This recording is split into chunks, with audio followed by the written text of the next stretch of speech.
구약성경 972페이지입니다.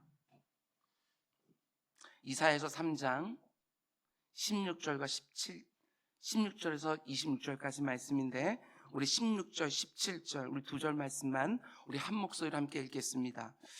여호와께서 또 말씀하시되 시온의 딸들이 교만하여 느린 목, 정을 통하는 눈으로 다니며 아기작거려 걸으며 발로는 쟁쟁한 소리를 낸다 하시도다.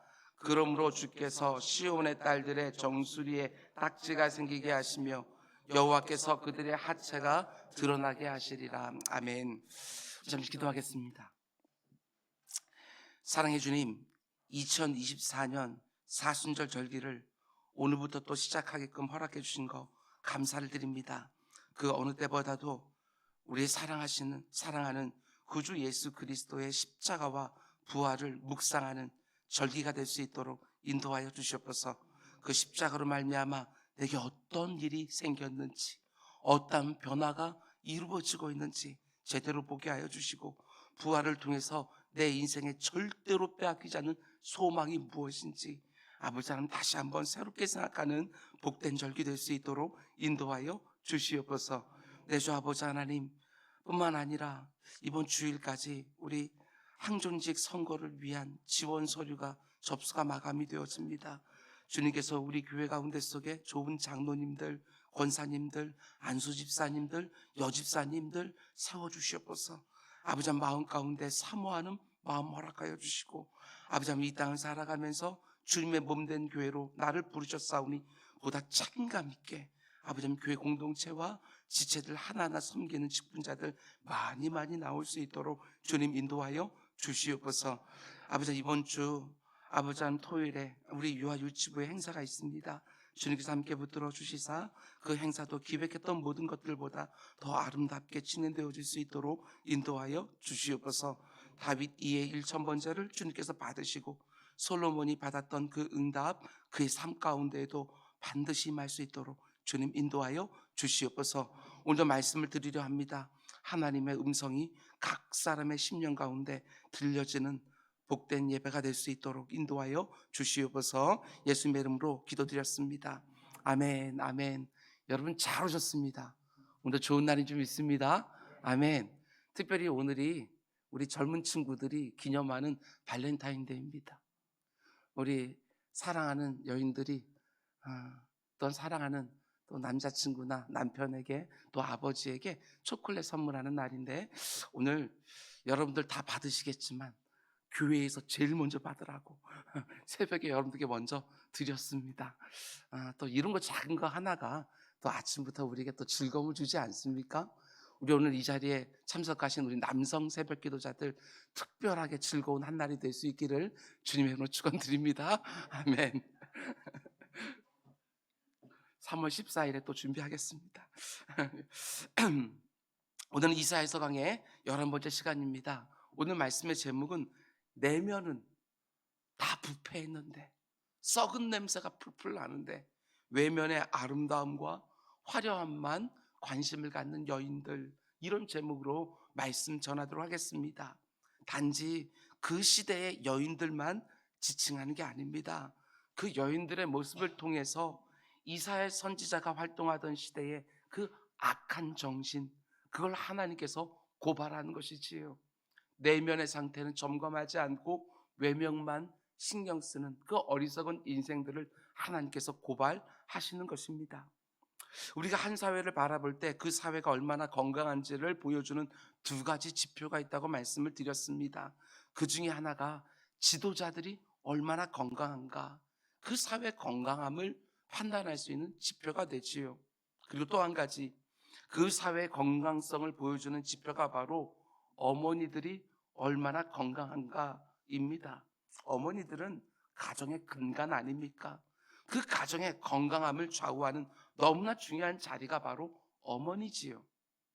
물론 아버지의 영향을 절대로 간과할 수는 없지만 내 사랑하는 자녀의 일평생을 좌우하는 어린 시절에 어머니의 역할은 정말 결정적입니다. 좀 더 확대해서 보면 아내의 역할이 남편의 자리를 매김하고, 그 사회에서 여성의 역할이 남성의 됨됨이를 결정한다. 얼마든지 이렇게 말할 수 있습니다. 아내의 역할이 남편의 자리를 매김하고 그 사회 안에서 여성의 역할이 남성의 됨됨이를 결정한다. 그런데 오늘 본문에 등장하는 여인들의 모습이 어떻습니까? 지도자들만 다 무너져 있는 것이 아닙니다. 여성들도, 아내들도, 어머니들도 그 마음 중심이 하나님으로부터 참 많이 멀어져 있는 것이지요. 그러면 보나마나 아니겠습니까? 가정이 무너지기 시작합니다. 남편들이 제대로 서지 못하고 자녀들도 바르게 자라날 수가 없습니다.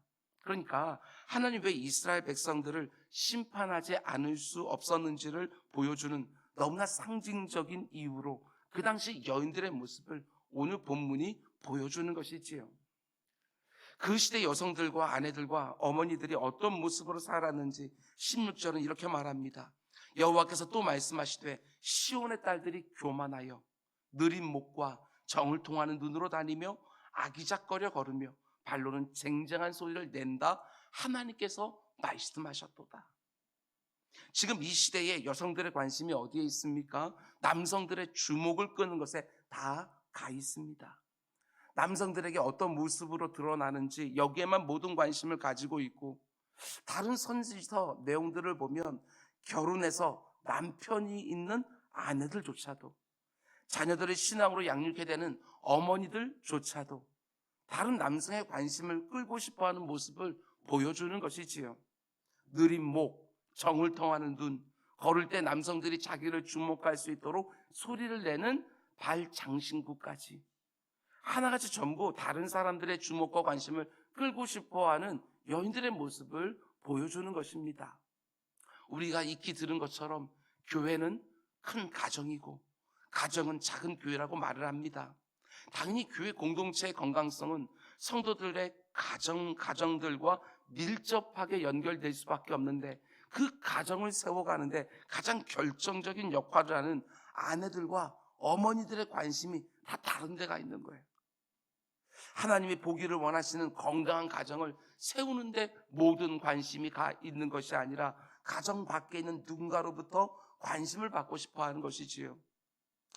남성들은 아무 문제도 없었는데 여성들에게만 문제가 있었다, 이런 말이 절대로 아닙니다.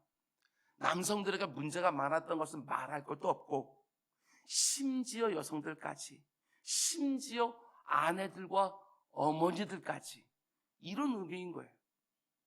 여성들의 타락, 그게 바로 이사야 선지자가 활동하던 시대에 이스라엘의 영적 상태를 적나라하게 보여주는 너무나 상징적인 모습이라고 지적하는 거예요. 뒤로 이어지는 16절 이하의 말씀 보면 그 시대 여성들이 했던 장신구들의 목록들이 쭉 나오는데요, 한번 보시기 바랍니다. 주께서 그날에 그들이 장식한 발목걸이와 머리의 망사와 반달 장식과 귀걸이와 팔목걸이와 얼굴 가리개와 화관과 발목사슬과 띠와 향압과 호심부와 반지와 코고리와 예복과 겉옷과 목도리와 손주머니와 손거울과 세마포옷과 머리수건과 너울을 제하여 버리시겠다. 여러분, 성경이 얼마나 귀한 책입니까? 그 가운데 이 여인들의 장신구의 목록을 20개나 넘게 이렇게 기록하고 있는 이유가 뭐겠냐는 거예요. 예수님 오시기 전 800년 전입니다. 그리고 지금부터 하면 여러분 2800명이 훌쩍 더 넘는 시대인데도 이렇게 엄청나게 많은 장신구로 그 시대 이스라엘 여인들이 자신을 꾸몄던 거예요. 물론 여성들이 아름답게 자기를 꾸미는 것을 하나님이 뭐라고 하시는 것이 절대로 아닙니다. 남성이나 여성이 자신을 아름답게 꾸미는 것을 뭐라고 하시는 것은 아니지만 그 내면이 어떠한가, 하나님은 그것을 중히 보시는 거예요. 외적인 아름다움에 걸맞는 내적인 아름다움이 있기를 하나님이 너무너무 원하시는데, 지금 이 시대는 자신의 외모에만 모든 관심이 다 기울어져 있는 거예요. 내면은 하나님이 심판하지 않을 수 없을 만큼 다 무너져 내려 있는데, 외면만 아름답게 치장하는데 모든 관심을 다 쏟고 있는 모습을 하나님이 보실 때 어떠셨겠어요? 아름답다 이렇게 말씀하셨겠어요? 아니요, 가증스럽다. 분명히 이렇게 보셨을 거예요. 여러분, 성경이 말하는 선행이라는 것도 마찬가지 아닙니까? 성경이 여러분과 저에게 선행하라고 말을 할 때에 그 선행은 단지 겉으로 드러나는 행위, 그 정도가 아닙니다. 우리의 내면 됨됨이가 밖으로 드러나는 표현이 되기를 원하는 것이지요. 내면의 선한 마음에서 드러나는 외면의 선한 행위, 이걸 원하는 거예요. 그저 겉으로만 누군가가 알아주기를 원하고 내가 얼마나 선한가 스스로 뿌듯하게 하는 그런 선행을 원하는 것이 아닙니다. 그런 선행은 오히려 외식이라고 말하면서 심지어 주의해라, 이렇게까지 말을 합니다. 하나님이 우리에게 요구하시는 성화라는 것도 마찬가지 아닙니까? 그저 겉으로 드러나 보이는 행위의 거룩함을 말하는 것이 아닙니다. 예수 그리스도의 성품이 내 내면에 묻어나오는 결과로 이루어지는 외면, 하나님이 그걸 원하시는 것이지요. 그래서 참 어렵기도 합니다. 외면으로 드러나는 모습만 경건해 보이면 쉬워요. 그런데 경건해져고 하는 내면에서 나오는 외면을 가리켜서 하나님이 원하시는 성화라고 말하기 때문에 한순간의 변화, 그런 게 없습니다. 죽을 때까지 성화는 이루어져야 되는 거예요. 그러니까 그 당시 여성들이 자신을 아름답게 꾸미는 것 자체를 하나님께서 뭐라고 하시는 것이 절대로 아니지요. 내적인 아름다움과 외적인 아름다움이 조화를 이루기를 원하는데, 여인들이 사람들의 주목을 끌고 바깥으로 드러나는 아름다움에만 관심을 가지고 있는 거예요. 제가 앞에서 말씀드린 것처럼 가정의 근간이 되는 여인들, 아내들, 어머니들, 이런 모습을 보여주는 것은 그 당시 영적 상태를 보여주는 상징인 거예요. 그 시대의 정신을 보여주는 거예요. 전반적인. 그 당시 여인들이 외모만 아름답게 꾸미려고 했던 모습 안에는 남성들의 책임이 분명히 있지 않겠습니까? 남성들이 자꾸 여성들의 아름다움을 외적인 것만 가지고 평가하려 하니까 여성들 역시도 자기 외모만 아름답게 꾸미려고 애를 썼던 것이지요. 그래서 제가 이런 현상이 그 시대의 악한 정신이라고 말을 하는 것입니다. 내면의 아름다움을 사람들이 그렇게 가치롭게 보질 않는 거예요. 우리가 다 경험해서 아는 것처럼 남성이든 여성이든 사람의 외적인 아름다움은 시간이 지나면 계속해서 그 빛을 잃어가지 않습니까? 성령의 열매들이 보여주는 것처럼 사랑과 희락과 화평과 오래참과 자비와 양성과 충성과 온유, 절제, 이런 것들이 좀 드러나야 외면의 아름다움은 빛을 좀 잃어가더라도 그 성숙함의 아름다움이 드러날 텐데, 고작 해야 그 외면만 아름답게 꾸미려고 하는 게, 그 중심을 보시는 하나님이 볼 때는 조금 더 아름답지가 않습니다. 오히려 가증스럽습니다. 우리 주님이 그 당시 바리새인들과 서기관들을 어떻게 보셨는지 한번 생각해 보십시오. 사람들이 볼 때는 너무나 경건해 보이고 누구보다도 거룩하고 성결하게 보였지만 우리 주님이 보실 때는 오히려 회칠한 무덤, 굉장히 대표적인 표현이에요. 겉에는 하얗게 횟가루를 뿌려서 근사해 보이지만 그 안에는 시체 썩은 냄새가 풀풀 나는, 지금 이스라엘 여인들의 모습이 바로 그와 같다는 거예요. 목회하면서 참 많이 보게 되지만 여러분, 아내의 영성은 어떤 식으로든 남편의 영성을 빚어내는 너무나 중요한 도구가 되고, 어머니의 영성은 참 많은 부분에서 자녀들의 영성을 빚어내는 너무나 결정적인 도구가 되어주는 거예요. 아내의 영성, 어머니의 영성은 그 가정 전체의 영성에 영향을 미치는데, 이 시대가 어떻습니까?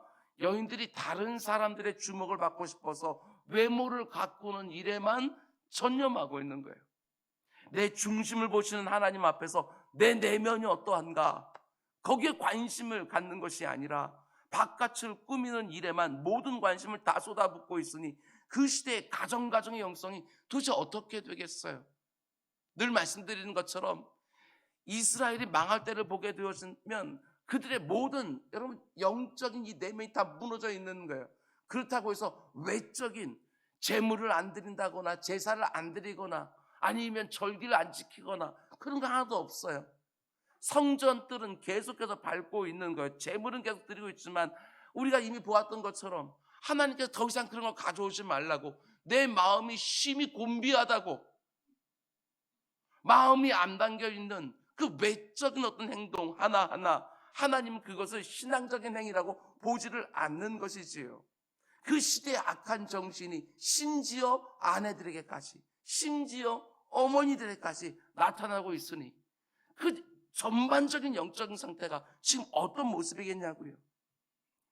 아내의 관심사는 남편의 영적 수준을 결정하고, 어머니의 관심사는 자녀들의 영적 수준을 결정한다는 것을 꼭 명심하시고, 이 자리에 있는 모든 아내들이 자모니 말하는 현숙한 아내들이 다 되기를 원하고, 이 자리에 있는 모든 어머니들이 사무엘의 어머니였던 한나처럼 기도하는 어머니 다 되기를 주님의 이름으로 축원을 드립니다. 그리고 이제 그 당시 여인들의 내면은 다 무너져 있으면서도 외면만 아름답게 꾸미려고 하니까 하나님이 어떤 심판을 하시겠다고 말씀하십니까? 우리 하나님 참 유머가 있으셔요. 심판의 내용도요, 그들의 그 죄악과 그대로 맞닿아 있어요. 한번 보십시오. 17절. 그러므로 주께서 시온의 딸들의 정수리에 딱지가 생기게 하시며 여호와께서 그들의 하체가 드러나게 하시리라. 여기 보면 딱지라는 단어가 나오는데요, 때로는 문둥병을 가리키는 단어이기도 해요. 문둥병. 여러분, 종기가 머리 정수리에 생기는데 사람들이 볼 때는 눈에 제일 잘 띄는 것 아닙니까? 정수리에 큰 종기가 흘러서 진물이 줄줄 흐르면서 흉하게 되니까, 혹은 문둥병이 온몸에 바라기 시작하니까 여러분, 온갖 것으로 온몸을 치장한다 할지라도 그게 무슨 소용이 있겠어요? 그 꾸민 아름다움은 아무 의미가 없는 거예요. 아니, 문둥병에 걸렸는데 아무리 갖가지 장신구로 치장을 한들 그게 무슨 의미가 있겠어요? 하나님이 때가 되어지면 그렇게 심판하실 거라고 말씀하시는 거예요. 내 마음 중심이 어떠한지는 전혀 관심 갖지 않고 세상의 정신을 따라 외모만 아름답게 꾸미면 되는 것처럼 생각하는 그 백성들을 향해, 얘들아, 너희들의 외면에 달려있는 그 많은 장신구들이 도대체 뭐냐? 너희 내면은 왜 관심이 없느냐? 너희들이 아무리 아름답게 꾸며도 내가 그 누구보다도 추하게 만들리라. 하나님이 엄중한 징계를 예고하시는 거예요. 그리고 좀 전에 보았던 장신구들의 항목이 쭉 나온 다음에 곧바로 이어지는 24절 말씀을 보면 또 뭐라고 말씀하십니까? 그때에 하나님이 징계하실 때 어떤 일이 일어난다고 말씀하시느냐? 썩은 냄새가 향기를 대신하고, 아무리 몸에 값비싼 향수를 뿌려도 썩은 냄새가 날 것이고, 노끈이 띠를 대신하고, 온갖 예쁜 띠를 가지고 맵시를 냈는데 이제는 포로로 다 끌려가서 강제 노역을 해야 되니까 그런 게 필요한 것이 아니라 일할 때 방해받지 않도록 옷을 꽉 짊어 묶는 노끈이 필요해지는 거예요. 대머리가 숱한 머리털을 대신하고, 머리를 아름답게 가꾸는데 많은 시간을 들여왔는데 강제 노동으로 그 힘겨운 하루하루에 머리털도 다 빠지는 거예요. 가꾸고 싶어도 가꿀 머리털이 없어요. 굵은 베옷이 화려한 옷을 대신하고, 사람들이 날마다 죽어나가니까 그 당시 상복에 해당하는 굵은 베옷을 벗을 날이 없어요. 수치스러운 흔적이 아름다움을 대신할 것이며 그 어디를 뜯어봐도 아름다움이 없습니다. 온통 수치스러운 흔적밖에 없는 거예요. 그러면서 하나님 뭐라고 말씀하십니까?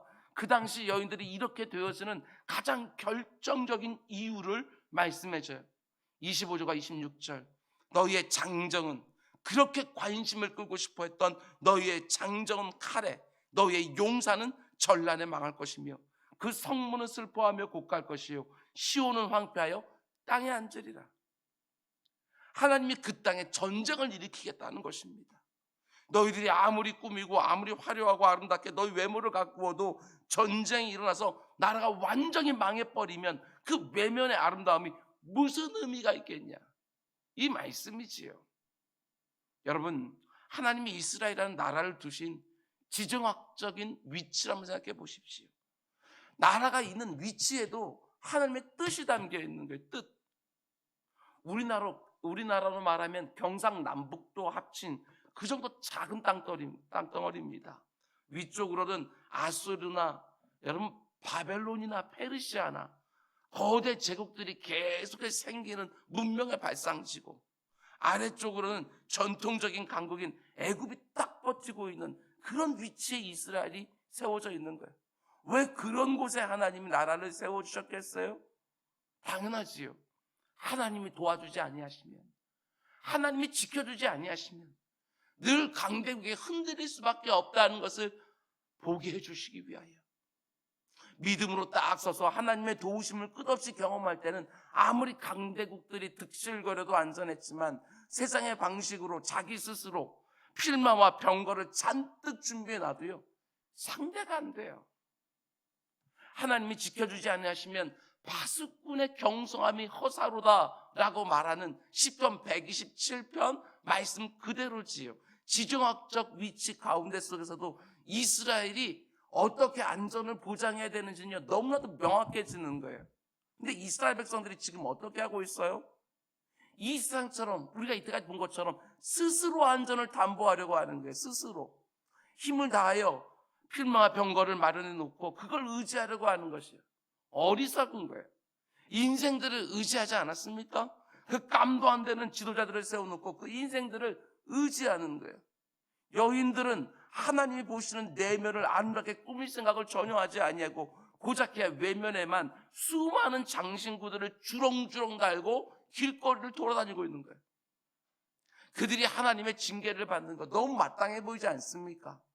하나님이 지금 그 둔감해진 영성을 사회 구석구석을 흩으면서 고발하고 계시는 거예요. 오늘 이 새벽에 우리 가정의 아내들과 어머니들 놓고 기도하기를 원합니다. 아내들과 어머니들의 영성이 가정의 영성을 좌우하고, 남편들의 영성을 좌우하고, 자녀들의 영성을 좌우하고, 교회의 영성까지도 좌우하는 줄 알고 내면이 아름답게 해달라고, 하나님이 보실 때 아름다운 아내들과 어머니들이 되게 해달라고.